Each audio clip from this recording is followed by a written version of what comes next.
به هزاران لگلگ دداویا سبات و سر مها آداره ده جدر دورا چم نیله کوچی در دورا چم دیجله دکن. او لگلگ پشتی رویتیه که 6000 کیلومتریان دیگه هن هرینین خواه یل نزیک گونده بناو یواجق یه سر بچنارا دیاربکر ده. لگلگ لوی هرمه لسر سیتونن الکتریک هلینین خواه چه دکن و بخورکن لدر دورا چم دیجله فرخکن خواه دیدکن. مامۆستای باشا بیولوژی یه فاکولته فنی یا زانینگاه دیجله پروفسور دکتر احمد خلچ جه 18 سالان زیادتره کو لگلگان دشوپینه و درباره وان ده آگاهی هم برهف دکه.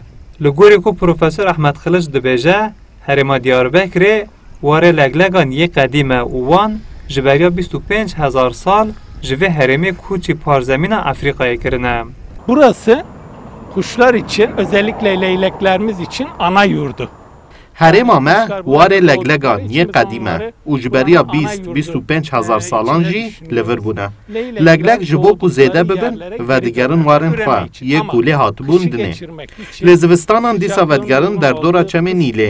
ام لگوری که ام بون آنجی زیده بونه لگلگان گوهرین خوازایی جی دشوپینن. هگر خوازا باش به هجبارا لگلگان جی زیده ترده به. لگلگ گوشت خارن آنگو جبلی گوشت تشتگدن ناخون لدر دورا چم دیجله جی آجالین پچوک زیده هنه و لگلگ بوان آجالان دکارن حتی 5 فرخگان جی خوادی بکن. فرخگان لگلگان جسر گلانه و پیده جقالکن خواد دردکون و نیزی 3 مهان ده هلینین خوادتین خوادی کرن. هن هلینین لگلگان جه 40 سالان زیده ترن کو لجهن خوانه و شینیم گندوارن هرمی جی بیوندیه که باش بلگلگان دانینه. لگوری باوریا ولاتیان لگلگ جی آجالک پیروزه و هر وها جره حجی لگلگ جی تگوتن. مامۆستای باشا بیولوژی یه فاکولته فنی یا زانینگاه دیجله پروفسور دکتر احمد خلچ آماجه دکه کو جوره که لگلگن رشی لدر دورا چم دیجله تین دیتن لعف جی بهار و هاوینا خواه لباکور دیاربکر در باستکن.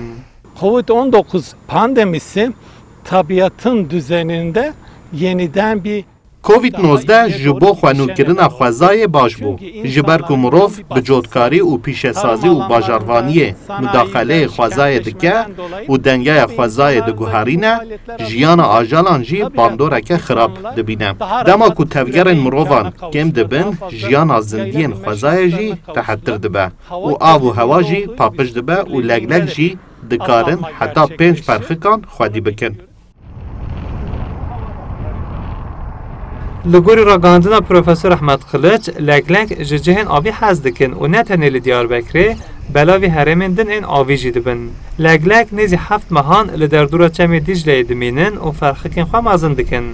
دمها ایلون دجی بریویتیه که نیزی 4 هفتهان دیسا ودگرن در دورا چم نیله و زوستان خواه لور در باستکن. حسن کوسن کردستان 24 دیاربکر.